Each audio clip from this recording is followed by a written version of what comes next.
Welcome back to our fourth videos. This is a crucial one because we're talking about turbulent teen times. This is the time when teenagers forget who they are because there's a deep search of self. So they'll get a lot of influence from social media, from friends, and you will think that your influence has got minimized. But guess what? You have to continue the conversation. You have to constantly communicate to them what it means to love themselves for who it is that they are, and to keep practicing the skills that we've already told you about. Make sure that you're approachable. There are days that your child is going to come back grumpy, sullen, will have self-doubt that they don't look good, they don't feel good, they don't have friends. They'll have a lot of feelings and emotions, and everything will be magnified. So make sure that you are emotionally available to your children, especially during the teen years. It is very, very crucial. I can't underscore it enough. Know your child.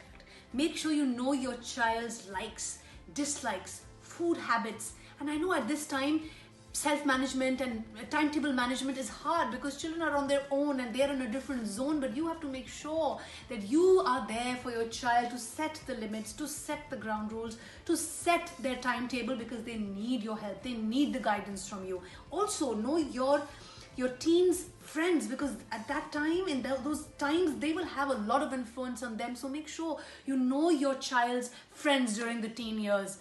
Your words have so much power, they have so much energy that you have to be mindful and conscious of the words that you use. Sometimes we parents, out of love, will say hurtful words that cut sharper than knife. For example, you're too fat, or you're such a lazy bum, or you look pregnant, you're that fat. I've had mothers who've shared that with me, and I know it's coming from a place of love, but these things hurt you.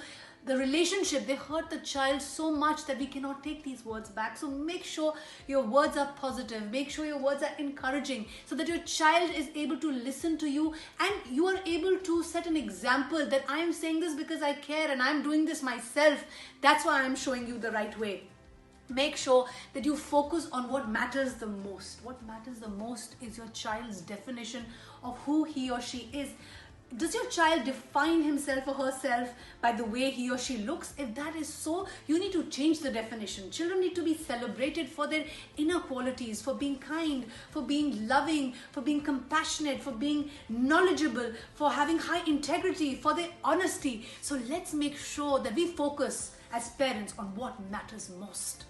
Often parents ask me, so how should we share our story about self-love and self-care?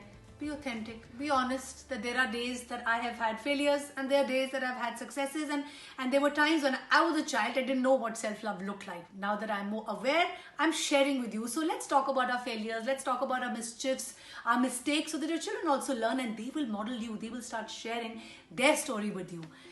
Talk about happiness and joy, and you need to lead with energy and enthusiasm, so that their children should know that, life ups and downs will happen, but if I'm cheerful, if I'm positive, if I'm happy, and if I'm joyful, I can weather any storm in life.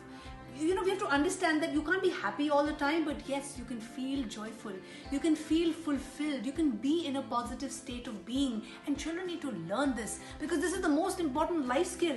If you know how to manage that, you will be successful, you will be healthy, and you will be happy.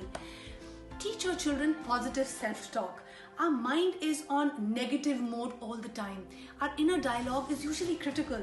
What we need to tell our children is to talk to ourselves positively. Use positive affirmations that make you feel good about yourself, because only if you will feel good about yourself can you make another person feel good, or feel good generally in life. So practice positive self-talk yourself. Show it to your children. Demonstrate it to them what it looks like, what it is actually like, and they will follow your suit. Make sure that you teach them gratitude every single day.